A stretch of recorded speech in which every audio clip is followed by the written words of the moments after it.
Hello, my dear student of Standard 8. Welcome to you. And today we are going to start our semester 2.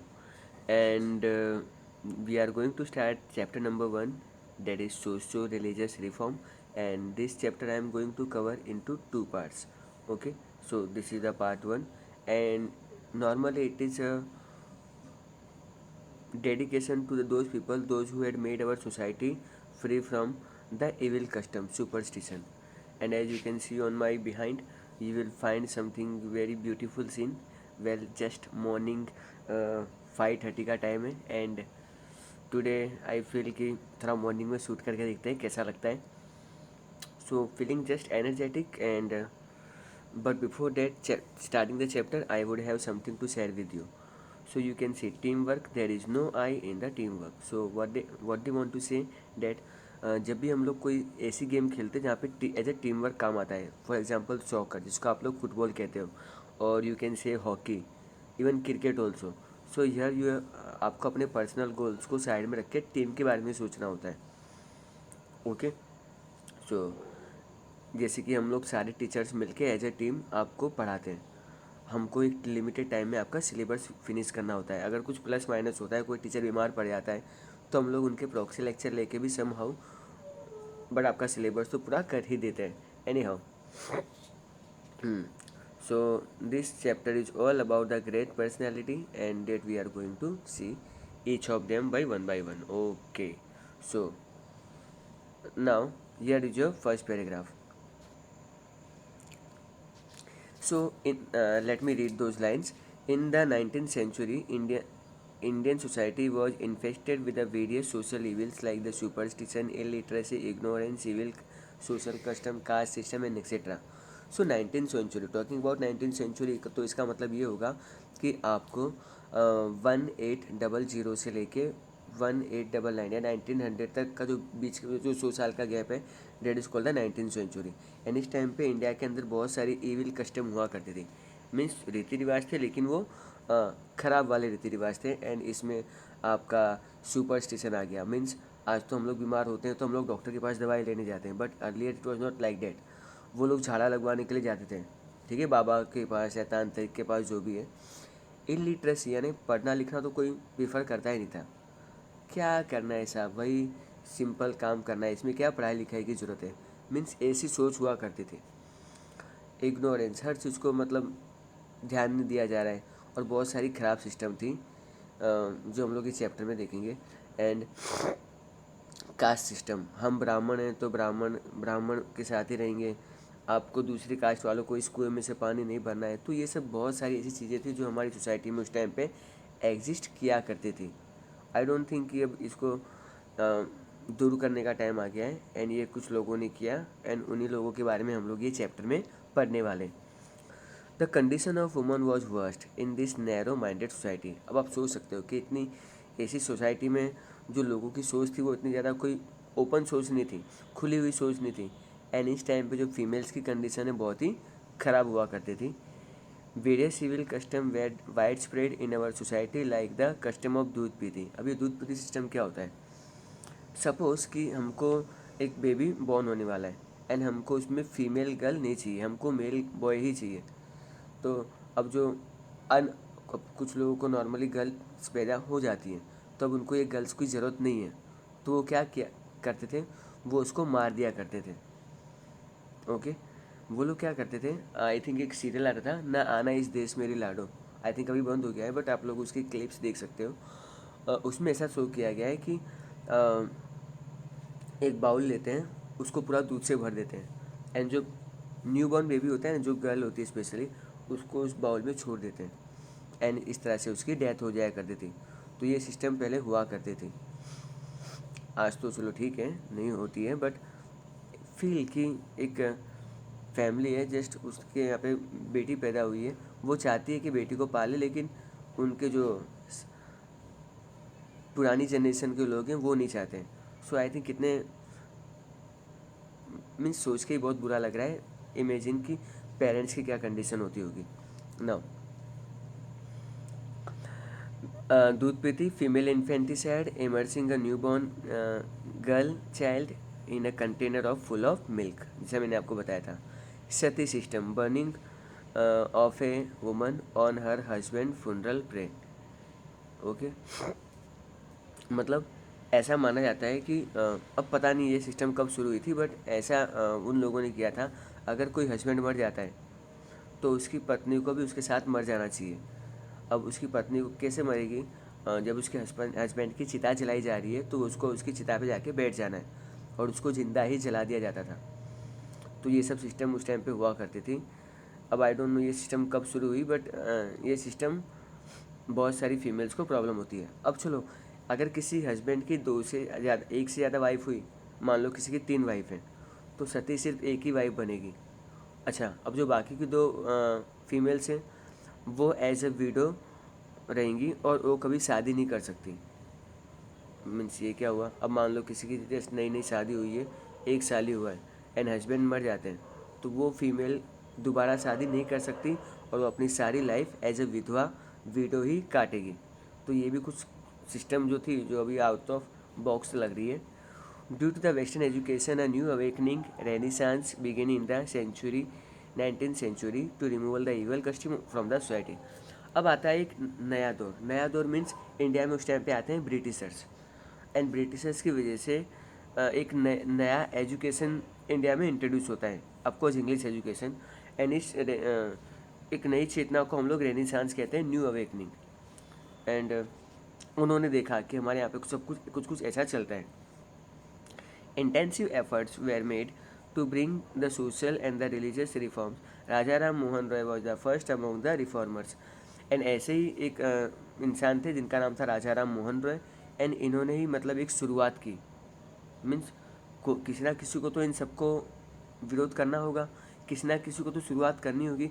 And well, Raja Ram Mohan Roy was the first person. Okay, so अभी हम लोग पढ़ेंगे राजा राम मोहन रॉय। हमारे इस पूरे chapter में 2 main characters हैं, और भी बहुत सारे कैरेक्टर हैं, बट बेसिकली 2 मेन कैरेक्टर हैं। एंड इनमें से ही एक राजा राम मोहन रॉय है and second one is Swami Vivekananda. Okay, तो हम लोग इस चैप्टर में 2 ग्रेट पर्सनैलिटी के बारे में पढ़ेंगे। ठीक है, सो राजा राम मोहन रॉय से शुरू करते हैं। सो राजा राम मोहन रॉय, अगर आपको पीछे सरनेम रॉय दिख रहा है ना, that means he is belong to the Bengal. Simple, जैसे कि आपको पता चल जाता है, Patel means from Gujarat. Okay, अच्छा, मैंने एक और चीज़ नोटिस की है, अगर सरनेम के पीछे KAR कर लगता है ना, जैसे कि तेंदुलकर, तो वो महाराष्ट्र से बिलोंग करते हैं। ठीक है, हुडा सरनेम तो ऑफकोर्स हरियाणा से ही आता है। एनी हाउ, चलो आगे बढ़ते हैं। जो मेरा सरनेम है, Rajaram Mohan Roy was born in the year 1772 in the Hooghly district of Bengal at the Radha Nagar village in the Brahmin family. So वो जगह थी बंगाल की। व्हेन आई से बंगाल, तो आपको आज का प्रेजेंट डे बांग्लादेश भी काउंट करना है। ओके, एंड इसमें एक डिस्ट्रिक्ट हुआ करता था राधा नगर, ब्राह्मण फैमिली है, एंड यहाँ पर एक बच्चे का जन्म होता है, एंड उनका नाम राजा राम मोहन रॉय रखा जाता है। Of course, Raja Ram Mohan Roy got married in his early childhood. Okay, तो पहले के टाइम पे हुआ करता था कि बचपन में ही शादी कर दी जाती थी। सो राजा राम मोहन रॉय की भी शादी जल्दी हो जाती है। हाँ, उनको नहीं करनी थी वो बात अलग है, बट अब फैमिली वाले अगर बोलेंगे, पकड़ के ज़बरदस्ती करेंगे, तो क्या कर सकते हैं। Well, his brother's wife become sati on her husband death. So उनके एक बड़े भाई होते हैं, एंड सरकमस्टेंसेस ऐसे आते हैं कि उनकी कुछ बड़े भाई की डेथ हो जाती है, एंड उनकी भाभी जो थी, जो उनके ब्रदर्स की वाइफ थी, इनको सती होना पड़ता है। वेल, जहाँ तक मैंने कुछ स्टोरीज पढ़ी हुई है, राजा राम मोहन रॉय को गुस्सा क्यों आता है? वेल, राजा राम मोहन रॉय के पेरेंट्स भी गुजर चुके होते हैं, ये सिर्फ अपने भाई और भाभी के साथ रहते हैं। एंड इमेजिन करो, अब भाई तो चले गए, ठीक है, लेकिन भाभी तो इनको पाल सकती है ना, पर उनकी भाभी को भी सती बनना पड़ता है। तो तब उन्होंने डिसाइड किया कि ये बहुत गंदी प्रथा है और मैं इसको समाज से उखाड़ फेंकूँगा। ओके, ये बुक में नहीं दिया है, बट मैंने एक साथ कहीं पे पढ़ा है, शायद कंफर्म नहीं, याद नहीं आ रहा है कहाँ पढ़ा था, बट ऐसा मैंने सुना या पढ़ा हुआ है। So this incident shook the Raja Ram Mohan Roy deeply. So ये बहुत ही उससे हर्ट होते हैं। He initiated many reform, protested strongly against the evil custom of the child marriages, casteism, दूध पीती एक्सेट्रा। फिर उन्होंने बेसिकली ये डिसाइड कर लिया कि अभी समाज के अंदर जितनी भी बुराइयाँ हैं ना, मैं इन सबको वन बाय वन उखाड़ फेंकूंगा, इन सबको हटा दूंगा। एंड उन्होंने ये सब चीज़ों का विरोध करना स्टार्ट किया, जैसे कि चाइल्ड मैरिजेस, बचपन में शादी नहीं होनी चाहिए, कास्टिज्म, ठीक है, ये जाति पाति नहीं होनी चाहिए, दूध पति सिस्टम तो बंद ही कर दो, क्योंकि अब एक तरह से छोटी बच्चा कन्याओं का आप मर्डर ही कर रहे हो एक तरह से। ओके, आई थिंक अब हमारा टॉपिक थोड़ा सीरियस हो गया है। So he started a Bengali newspaper name Sambad Kaumudi in the year 1821। इसको आप अंडरलाइन कर लो, क्योंकि समत कौमुदी 1821 में हुआ था। ये लाइन आपको MCQ, fill ups, short question answer कहीं पे भी आके परेशान कर सकती है। Okay, and also Miratul Akbar in Persian in the year 1822। और उसके अगले साल ये लोग मिरतुल अकबर नाम की एक न्यूज़पेपर स्टार्ट करते हैं जो पर्शियन लैंग्वेज में लिखा जाता है। आई थिंक उस टाइम पे ये लैंग्वेज चला करती होंगी। Brahmo Samaj was establish in the year 1828 and Raja Ram Mohan Roy establish Hindu College in Kolkata. So उन्होंने ब्रह्म समाज नाम की एक ऑर्गेनाइजेशन इंस्टीट्यूशन स्टार्ट की। उन्होंने हिंदू कॉलेज भी स्टार्ट किया कोलकाता में। ही recommended many changes to the British government like the independence of press, freedom of speech, women's right, personal liberty, judiciary independent and executive etc. सो राजा राम मोहन रॉय यहाँ पे ही नहीं रुके, उन्होंने ब्रिटिशर्स की हेल्प से फ्रीडम ऑफ मतलब प्रेस की शुरुआत की। मीन्स इंडिया में भी न्यूज़पेपर शुरू होने चाहिए, तो प्रेस तो ये शुरू कर ही चुके हैं। इसके अलावा लोगों को फ्रीडम ऑफ स्पीच मिलना चाहिए, मीन्स वो पर्टिकुलर डिसीजन से लेके क्या सोचते हैं। ओके, से फॉर एग्जांपल अभी जस्ट रिसेंटली पबजी बैन हुआ है, ठीक है। सो पबजी बैन हुआ है तो कुछ लोग खुश हैं, कुछ लोग नाराज़ हैं, कुछ लोग गवर्नमेंट की तारीफ़ कर रहे हैं कि हाँ गवर्नमेंट ने बहुत अच्छा किया, बच्चे पढ़ नहीं रहे थे ये न वो, ठीक है। But there are certain people जो बहुत दुखी भी हैं, जो गवर्नमेंट को गालियाँ भी दे रहे हैं, ठीक है। गालियाँ नहीं देनी चाहिए, बट आप बोल सकते हो कि ये गवर्नमेंट ने गलत स्टेप लिया है। सो बोलते हुए टाइम पे आप या कुछ भी आप लिख रहे हो तो आपको आपके वर्डिंग्स पे कंट्रोल होना चाहिए, ठीक है। तो फ्रीडम ऑफ स्पीच दिया गया, तो फ्रीडम ऑफ स्पीच से मतलब ऐसा नहीं कि आप गालियाँ बकने लग जाओ, ठीक है।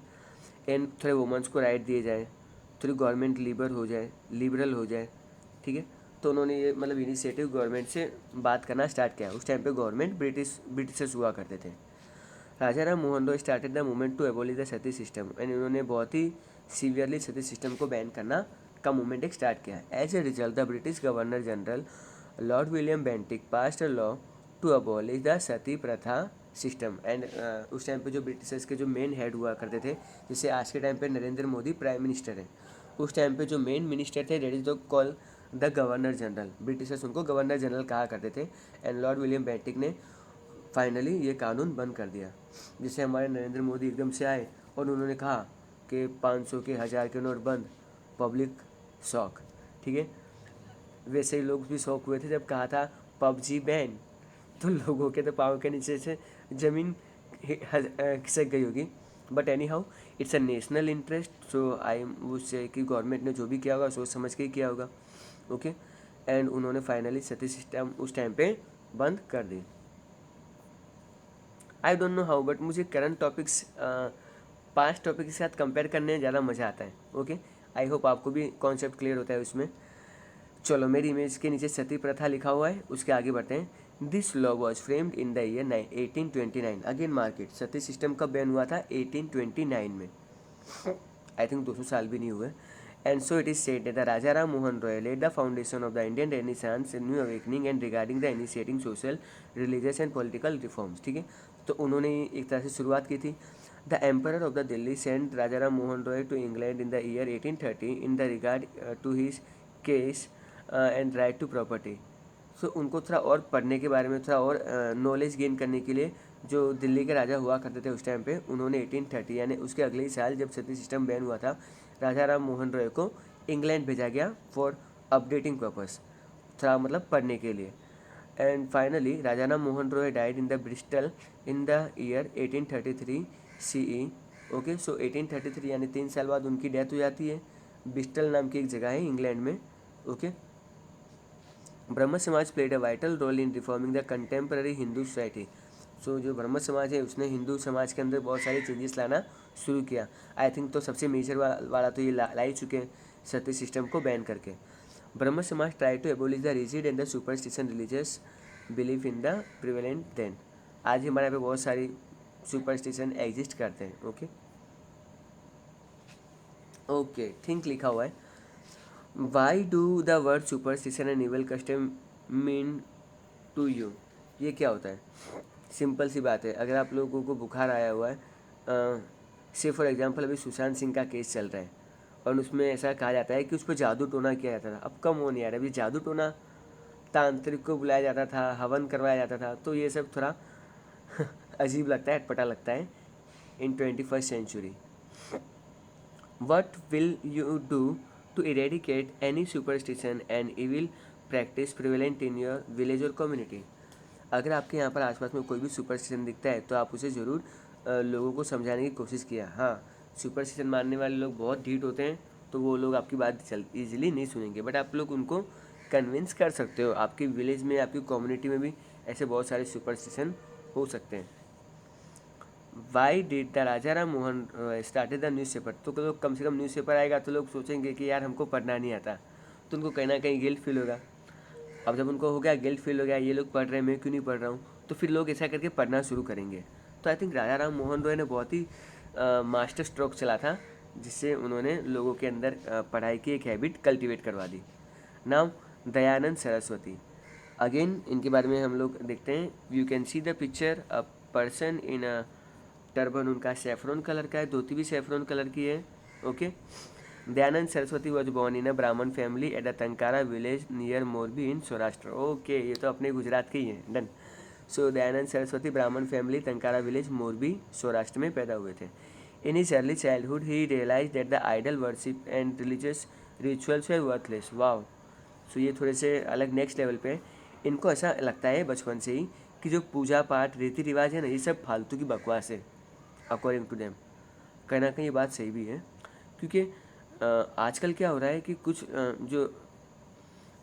लोगों के पास कुछ काम नहीं होता है ना, एंड यूजुअली अगर ब्राह्मण कास्ट है बोलो तो पंडित बन जाते हैं, एंड उनको बस 4-5 श्लोक रट लेते हैं और बस वही किसी पीढ़ी 4-5 बातें होती हैं और आपसे बहुत सारी दक्षिणा लेते हैं। एंड इवन आपको कुछ बता देते हैं कि ये पूजा करवा लो, इसमें इतना खर्चा आएगा। सो बेसिकली उनको अपने पॉकेट ही फिल करने होते हैं।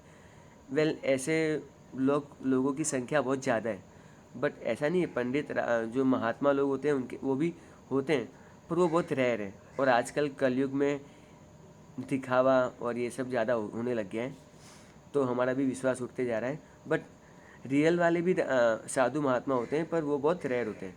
सो उनको फिर लगता है कि ये लोग तो बस पैसा कमाने का एक धंधा है, सो ये सब चीज़ें बकवास है। Well, he renounce a family and the world in search of truth. उन्होंने बचपन में अपनी फैमिली को छोड़ दिया। He travel across the India for next 15 years. 15 साल तक वो इंडिया में घूमे। And also study the yoga, उन्होंने योगा प्रैक्टिस किया। ही बिकम द सन्यासी, चलो ठीक है, सन्यासी बन गए। An ascetic recluse to study the philosophy of Hinduism from the Swami Virjanand Dandisha in Mathura. तो उन्होंने स्वामी विरजानंद से मथुरा में हिंदू धर्म के बारे में पढ़ाई की। चलो अच्छी बात है, कम से कम कुछ गलत ट्रैक पे तो नहीं गए। Okay, now Swami Dayanand Saraswati made an attempt to achieve the national unity by advocating the casteless society. वो ऐसा मानते हैं कि हमारे देश में कोई कास्ट और कोई क्लास नहीं होना चाहिए, जो सही भी है।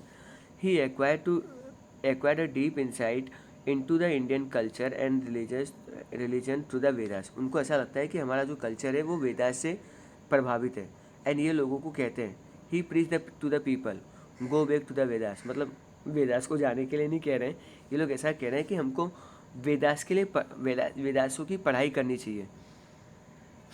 वरना आप लोग बोले कि वेदास बुक को पढ़ने के लिए मना कर रहे हैं। Go back to the Vedas का मतलब है कि हमको हमारी जो पुरानी बुक्स हैं वेदास, उसके लिए वापस घूम जाना चाहिए और वापस उसको पढ़ना चाहिए। He wrote the book entitled Satyarth Prakash. तो उन्होंने ये बुक लिखी थी। He made people aware that in the Vedas there is no mention in the evil custom and the idol worship ritual and child marriage, sati प्रथा, अनटचेबिलिटी एक्सेट्रा। I appreciate. इन्होंने लिखा है कि वेदास में कहीं पे भी नहीं लिखा है कि आप मूर्तियों की पूजा करो और आप ये धार्मिक अनुष्ठान करवाओ, ठीक है, बच्चों की शादियाँ करवाओ, सती प्रथा को करो, अनटचेबिलिटी, ये कहीं पे भी नहीं लिखा हुआ है। He advocate monotheism, there is only one God, यानी हम लोग मतलब अलग अलग देवी देवताओं के नाम लेते हैं लेकिन एक्चुअल में वो सब एक ही हैं। और ये बात भी सही है, अगर आप लोग हमारे धर्म ग्रंथ पढ़ोगे तो ये सब एक ही हैं, ठीक है।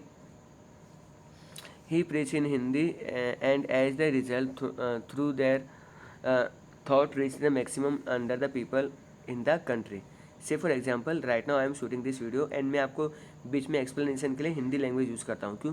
क्योंकि इंडिया में ज़्यादातर लोग हिंदी सुनी जाती है। Well basically I am from Gujarat, so अभी मैं गुजरात से गुजरात में ये वीडियो शूट कर रहा हूँ। सो मैं गुजराती में बोलूँगा तो एक थोड़ा रिस्ट्रिक्शन हो जाता है, गुजरात तक ही रहेगा, लेकिन गुजराती लोग भी हिंदी समझ लेते हैं।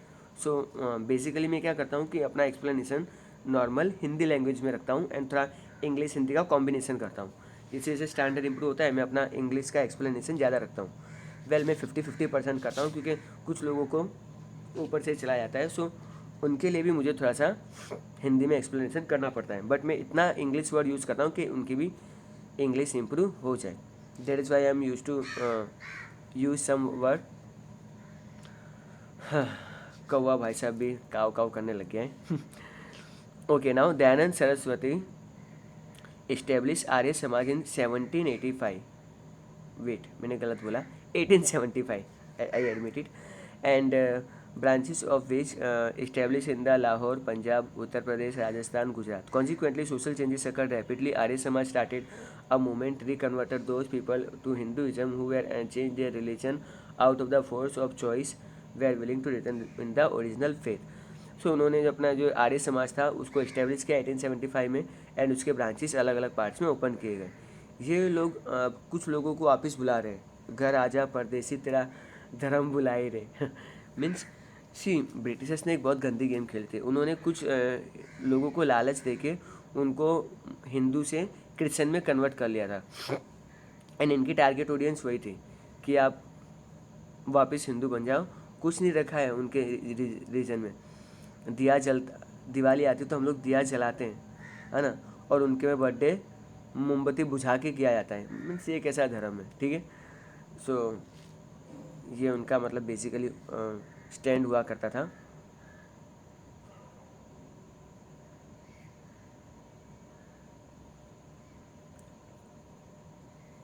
Okay now after the death of the Swami Dayanand Saraswati, the activity of this organization was continued by the leader like Lala Hansraj Pandit, Guru Dutt, Lala Lajpat Rai in the year 1902 CE. Kangdi Gurukul was established near the Haridwar by the Swami Shraddhanand. Arya Kanya Mahavidyalaya was started in the Vadodara, Gujarat, where the education focused is inculcating disciplines, dignity of the labor, tolerance, patience and moral values. स्वामी दयानंद सरस्वती की death के बाद कुछ leaders थे, उन्होंने आर्य समाज को continue रखा and जिसमें ये लीडर्स के नाम थे। 1902 में उन्होंने कंगड़ी गुरुकुल स्टार्ट किया था हरिद्वार में स्वामी श्रद्धानंद के द्वारा एंड इन्होंने आर्य कन्या महाविद्यालय मीन्स फीमेल्स के लिए स्कूल्स भी ओपन किए थे इन वडोदरा एंड गुजरात। यहाँ पर मतलब यूजुअली डिसिप्लिन सिखाई जाती है कि हम लोग लाइफ में कैसे डिसिप्लिन रह सकते हैं। यहाँ पे कैसे हम लोगों को मजदूरों की डिग्निटी को कभी हर्ट नहीं करना चाहिए, टॉलरेंस कैसे बिल्ड करना चाहिए, पेशेंस क्या होता है, वो सब कुछ सिखाया जाता था। Now our last character of the chapter, not last for today he is the last character and as you can see मेरे पीछे काफ़ी सनलाइट हो गई है, सो मॉर्निंग का भी सनराइज जस्ट होने ही वाला है। Anyhow Ramakrishna Paramhansa. Ramakrishna Paramhansa was a torch bearer to the Indian culture. Torch bearer किसको बोलते हैं? सपोज करो आप एक मूवी थिएटर में एंटर करते हो, कंप्लीट डार्क, आपको कुछ दिखाई नहीं दे रहा है, पर डोंट वरी, वो लोग अपना एक स्टाफ रखते हैं जिनके पास टॉर्च होती है और आप बहुत संभल के चलते हो, कहाँ सीढ़ी है क्या है, अब बहुत एक एक स्टेप बहुत सोच समझ के लेते हो। फिर आपको एक इंसान दिखता है, अब बोलोगे भाई ये सीट कहाँ है, C5, तो आपको टॉर्च लेगा, आपको रास्ता दिखाएगा और बोलोगे वहाँ से ऊपर जाके ये 5वीं सीट है एंड आप ढूंढ लेते हो। ओके, सो ये इनको टॉर्च बेरर कहा जाता है। क्यों टॉर्च बेरर कहा जाता है? क्योंकि इन्होंने अपनी टॉर्च से समाज को एक रास्ता दिखाया था। Okay, Ramakrishna Paramhansa was a torch bearer of the Indian culture. He also reformer and the saint who had sought the truth of the all religion. He was born in the Kamarpukar village of the Hooghly district in Bengal. So ये बंगाल से belong करते हैं। He took interest in the religious activity from his childhood. बचपन से इनको religious activity में बहुत ही ज़्यादा एक्टिव हुआ करते थे। He become the priest in the Kali temple of the Dakshineswar near Kolkata. So ये काली, इनके घर के पास में एक मंदिर था दक्षिणेश्वर पे काली माता का मंदिर था। एंड ये बचपन से ही इन सब रिलीजियस एक्टिविटी में बहुत ही एक्टिव हुआ करते थे। Many people were attracted toward him due to his preaching purity okay of character and deep knowledge. So you can see his picture. And ये बचपन से ही बहुत ज़्यादा नॉलेजेबल थे और ये अपनी स्पीच लोगों को दिया करते थे। He try to attend God in various form. Many religious reformer like Keshav Chandra Sen, Dayanand Saraswati and other had obtain guidance from him. Even Dayanand Saraswati ने भी इनसे मतलब ज्ञान लिया था। एंड ऐसे केशव चंद्र सेन भी थे। Those influence with the western culture redevelop their faith in the cultural and religious of India. इन्होंने कहा कि जो वेस्टर्न कल्चर है, जो इंग्लैंड से आया हुआ है, ये कोई काम का नहीं है, हमारा इंडियन कल्चर ही बेस्ट है। एंड ऐसा वो अपनी स्पीच में कहा करते थे। Because the preaching of the Ramakrishna Paramhansa. So लोगों का अपने धर्म के प्रति वापस अटेंशन आने लगा।